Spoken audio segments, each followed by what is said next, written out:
আমরা সবাই জানি অনেক দেশে বেকারত্ব একটি বড় সমস্যা।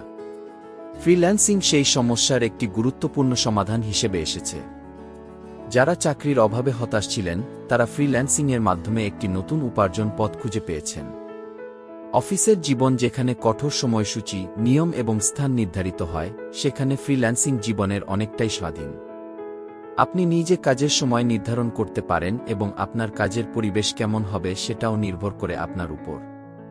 এর ফলে ফ্রিল্যান্সিং প্রফেশনগুলো অনেকের কাছে অত্যন্ত আকর্ষণীয় হয়ে উঠেছে, বিশেষ করে তরুণ প্রজন্ম যারা একঘেয়ে কাজের চেয়ে সৃজনশীল কাজে আগ্রহী। অনেকেই ফ্রিল্যান্সিং শুরু করেন পার্ট টাইম হিসেবে।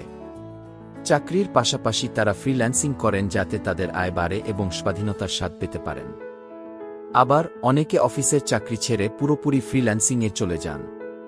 এভাবেই ফ্রিল্যান্সিং জীবিকার একটি স্থায়ী মাধ্যম হিসেবে প্রতিষ্ঠিত হয়েছে।